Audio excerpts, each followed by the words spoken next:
Jaguar, that quintessentially British brand, the big cat that purrs along Middle England's country lanes in a non-ostentatious way. But they've had to evolve over time. They've had to change and update over the decades that they've been with us. But have they gone a step too far? Has electrifying the big cat taken it to a whole new level that Middle England isn't actually ready for yet?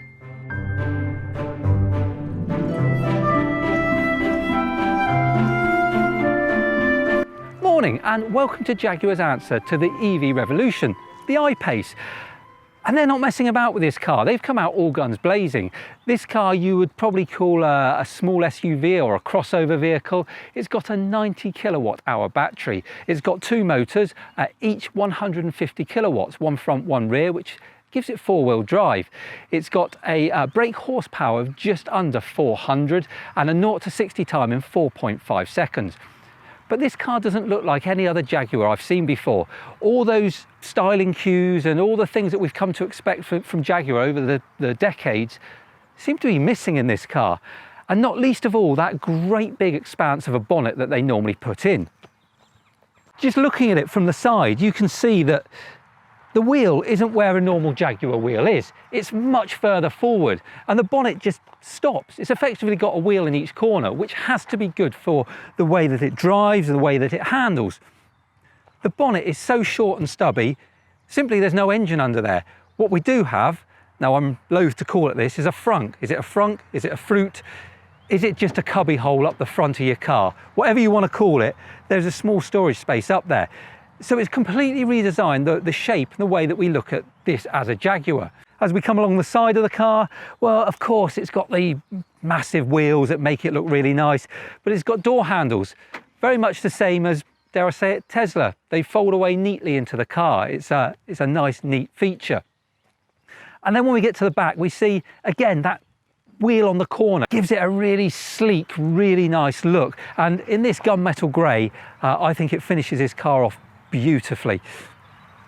At the back, you can't miss it. The big cat badge right in the middle, it just screams quality. And in case you haven't guessed it, I'm rather taken with this car. I love the look of this car. It from the first moment I walked up to it and saw it, just every angle I've absolutely love. And as we know with EVs, it's all about efficiency. You need to get as much range as you possibly can. And this hasn't really come out as well as perhaps one would imagine it would with a battery of the size that it's got. But we'll talk about that a bit more later. One of the ways it looks at being efficient though is by taking this huge gaping grille, which is totally inefficient and probably one of the reasons why it's not as efficient as it could be. But what they have done is they've brought these slots in under the grille. They go between the grille and the top of the bonnet. They come out of this area here on the middle of the bonnet. It's then guided over the windscreen of the car, over the roof of the car, and in and around this spoiler at the back. From this spoiler, it feeds it over the back window. That tries to keep the airflow as clean as possible and tries to make it as efficient as possible through the air. But this car isn't perfect, and you will see as we go around it, of course, there's areas that really could be better from a manufacturer like Jaguar. But first impressions from the outside, this thing looks like nothing I've seen before. It looks absolutely stunning. Inside this car, well, I've got to be honest, my love for it continues. The build quality is second to none in here. All the materials used, everything about it just feels like it's premium. It feels really, really nice in here. Now, if I've got to be hypercritical, if there's anything that I'm looking to criticize, well, shiny black plastic, I always criticize it in the Leaf. I hate it. It attracts dust and fingerprints. There's not a lot of it in here, but I think they could have found something nicer to use. But that's a tiny, tiny criticism. Now, this car itself, this is the top of the range. And everything in this car, well, it's not necessarily going to be found in some of the lower level cars. Things like these seats, which are some of the most comfortable seats I've ever sat in. They've got that race seat feel, but you would be comfortable sat in here for hundreds of miles a day, no problem whatsoever. The other thing that strikes you as soon as you get in here is this massive glass roof. It's not like the Tesla, and there's no sun visor, there's nothing to protect you from the sun above on this glass roof. But what it is tinted, which does offer you some protection from the sun. And then working around this car, well, this seating position here, it just It makes you feel like you want to drive this car quickly. You are sat in the perfect driving position with this seat hugging you and the steering wheel coming out at you in that race position, and these lovely big screens all round with a head-up display in front of me. It makes me want to drive. It makes me want to just spend all day in this car because everything I need is here. It's all within reach of me. Now let's work our way around these screens. There's 3 separate screens in this car. Now the screen directly in front of me, and it is a screen, so you can change whatever you want to see on it. So you can have the speed you're going, your map, you can have your efficiency displayed, and it has got full connectivity. So you've got your Apple CarPlay in here, which again, I keep saying I absolutely love. So you can really customize the display in front of you for exactly what you want to see when you're driving. If I move on to the screen in the middle, the big screen, which gives us access again to most of the infotainment that we want, and also a few other bits and pieces that we might need to see. So we can see around the car different cameras, and we can look at different camera angles. It can all be accessed here. It's a touch screen. You can scroll through it and have a look and pretty much set it up again how you want it to be set up. And then your third and final screen, which is right here in the center, is mainly there for your climate control. So you can set up, whether it's in the front or the back, just how you want the climate to be. And also this will give us access to, again, to our media and our mobile phone. My only criticism, well, it's not that intuitive to get round. I think like any car, the more time you spend in here, the more logical it will become and the easier it will be for you to navigate your way around. But if I'm going to make that reference back to Tesla again, I think their systems are much, much simpler. Whether you love or hate that big screen, everything's on there and everything's easy to find. I personally love that screen, but I think there could be a compromise between these two cars. I think the information in front of me here on the dashboard is great. I think everything else that's on the screen here, can you imagine one of those beautiful big screens just curved across the center of this dashboard, then with the additional climate controls, these circular dials? I think that would look stunning. But this is how Jaguar have done it. It's good, it works. I think it could be better, but I'm not wanting for anything on here. So that's the front. Let's get in the back and have a look back there. And what we find back here, well, more of that same comfort. To give you an idea, I'm 5'9". That seat is in my driving position. My legs have got plenty of room back here. I'm more than comfortable. I could happily sit here for a very long journey. I've got loads of headroom. I'm set up quite tall at the moment. This glass roof, it really pops the top of the car and gives you that extra headroom. All of this lovely soft touching material. Not sure if I'd want my kids in here eating lollipops, sticking them on there, but as long as they're not going to do that, it just feels so nice in here. So much quality in here.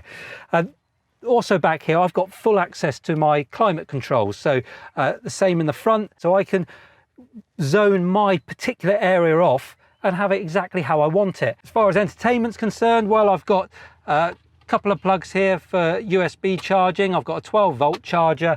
And I've got a net back here, and I've also got, which is quite handy, got a little cubby hole under here, which it might fit a small laptop, or probably more designed for an iPad that could go in there out of the way. Safety wise, we've got Isofix, and we've also got this little armrest, which a couple of cup holders. Are not very deep, so I wouldn't want to put anything too big in there, and quite a small little cubby hole, but again, you could put some odds and sods in there. As far as room's concerned, for 2 adults, there's ample room back here. If I was to put 3 adults in here, I think if I was squished up a bit, I might start knocking my head on here. It's not uncomfortable, but I probably wouldn't want to go a long way with 3 adults in the back. But then it's a small SUV, so for the size of it, I think actually there's an awful lot of room inside this cabin. So with all this room inside the cabin, has that compromised on what's in the boot? Let's go and have a look.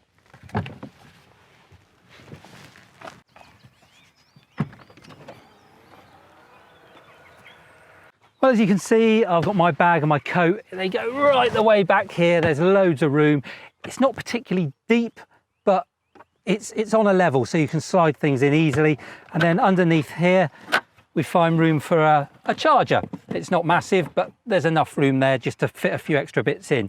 So not huge, but we've got a 60/40 split rear seat that will fold down to give you that extra bit of room. By the time you take this parcel shelf out, yeah, you could do a tip run if you were so inclined. But yeah, it's okay. It's a reasonable size boot. For the size of this car, I'd say it's more than adequate. And we've got another 12-volt charger in the back here.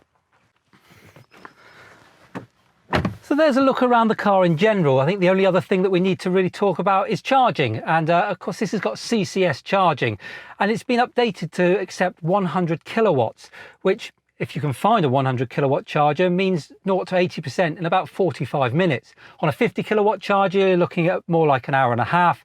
And on your 7 kilowatt charger, well, it's an overnight charge. Now, I think that's enough talking about it. Let's go out and have a drive and see what it's like on the road. Actually, while we're heading out of here to have a drive on the road, I've got to do a little bit of off-roading. And, you know, this is a soft off-roader, which means that I can control the air suspension and give myself a little bit more ride height. Now, we're not going to be chasing Land Rover Defenders down country lanes and across fields, but it's certainly more than capable of going up and down a country track, going across a field that's not too boggy. It does have some off-road capabilities, but just don't get carried away with it, because you might get yourself a bit stuck. So out and about in this car, well, it feels as you would expect. It's very, very planted. It's a really comfortable place to be. Now, it's got 3 driving modes. It's got Eco, Comfort and Dynamic. The ride itself it's firm. Even in comfort, you can feel the bumps. And I'd like to say it's quiet, but there is a noise that's generated in this car. It makes it sound like a bit of an engine. Personally, I like my EVs nice and quiet, so you can turn it off. Now, I keep saying that this car is a British car. Jaguar is British, but of course, that's not strictly true anymore. They've been bought by Tata, who are an Indian company, but they've been good enough to allow the marketing, manufacturing and the design to stay here in the UK. So it very much is a UK car at heart. It's built in Austria. And it's designed by Ian Cullum, who has also designed, well, an awful lot of cars over the years, from the old Ford Cosworths through to the Aston Martin DB7, DB9, the Vanquish, and he's now well and truly entrenched in Jaguar and designing their current range of vehicles. And of course, it wouldn't be a prestige car without a certain amount of autonomy. This one has got lane assist, adaptive cruise control. It will steer and change speed for you. It's not a full autopilot, and it won't change lane, but from speaking to the owner of this car, it's a very comfortable experience, and it's certainly he is happy and confident using it all the time. And one other thing that the owner did mention to me was the range that this car can do. Now, it is a 90 kilowatt hour battery, so you expect good range, and I believe Jaguar talk about it being around 300 miles. Well, I don't know anyone who's getting 300 miles from one of these cars. I think with all the weight and the technology in here, if you get 200 miles, I think you should be happy. And when you consider a Kona with a 64 kilowatt hour battery can do over 200 miles, well, you do wonder where maybe some of that efficiency is being lost. I have no idea, but certainly that's what you can expect to get. Under 200 miles, 200 if you're careful.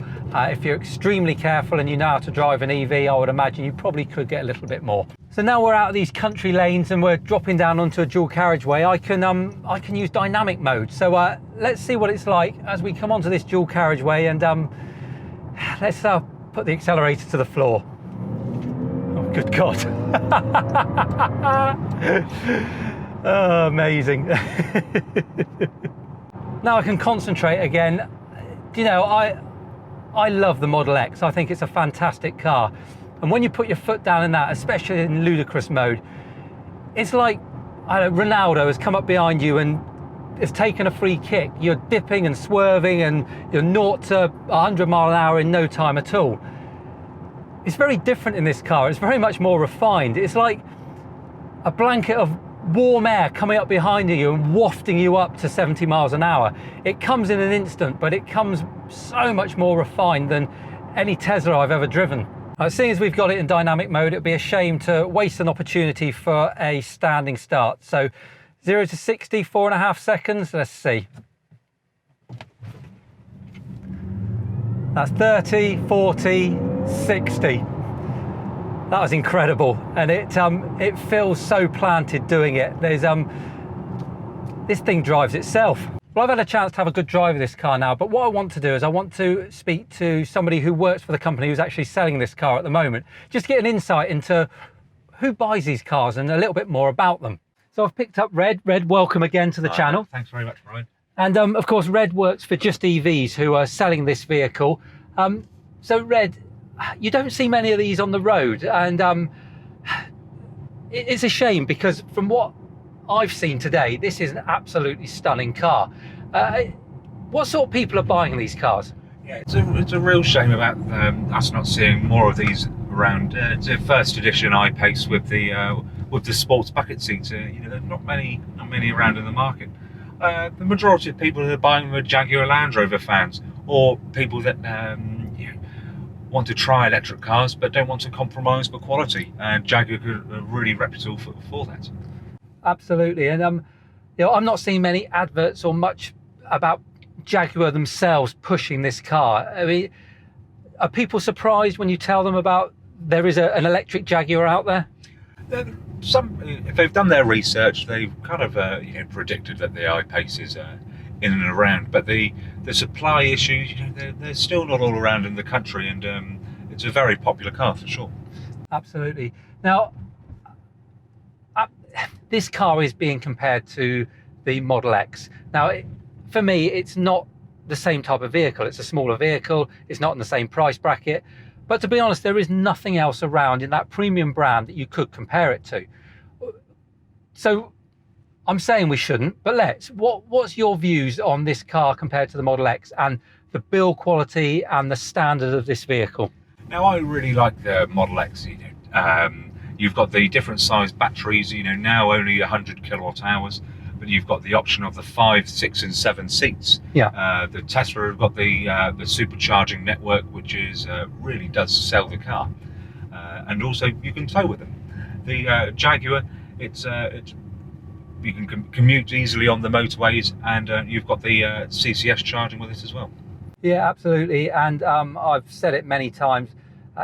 Let's be honest, without them, the chance of vehicles like this being here are slim to none. That's right. Yeah, they've been the market leader for the electric cars, and now you've got likes of Jaguar with the iPace, Audi with the e-tron, and Mercedes with the EQC, bringing them out and really getting the market boosted. Yeah, those legacy car makers are really going to make a difference now, and we've got exciting times ahead. The next year or 18 months, I think that we're going to see an awful lot of very, very good electric vehicles. Red, thank you ever so much again for letting me have a drive of one of your cars. Hopefully there'll be many more. I hope so. And I'm now going to go and have more fun in this car. Thank you very much, Ryan. Cheers, Red. So after a fun day of driving around in this car, what is my final verdict? Well, clearly this is a car that, for me personally speaking, it's out of my price range. So it's always going to feel luxurious. It's always going to feel nice. But it genuinely is. It's one of the nicest cars I've ever driven. Now, it's not without its downsides. For me, the infotainment system and the way that everything's set up, certainly here in these middle screens, it just isn't good enough. It's all there, and you will find your way around it, but it's not intuitive. It takes a while. As far as the rest of the car is concerned, the quality is there. It's brilliant. I have question marks over the battery. I appreciate it's a big, heavy car, and I appreciate it's a performance car. But to only be able to get that sort of mileage out of a 90 kilowatt hour battery, that worries me, and I wonder quite what they're doing with the rest of the energy. But what this car has done for me today is, well, made me question that if I had that lottery win, what would I buy? And until this point, I've always said a Tesla, whether it's an S or an X, one of those cars has always been the top of my shopping list because it ticks all of the boxes for me. But I think I might just have a new winner. So that's my view and that's my opinion on it. Lovely car, thoroughly enjoyable day. Hopefully you've enjoyed it. If you have, remember to like and share. If you're not doing so already, subscribe to the channel. And a big thank you to JustEVs who have lent me this car again today. Without them, I couldn't have done any of these reviews. So thank you ever so much to them. I'll put their details below so you can go and have a look. They've got a great selection of cars at the moment. But until next time, thanks ever so much for watching. You take care and I'll see you soon.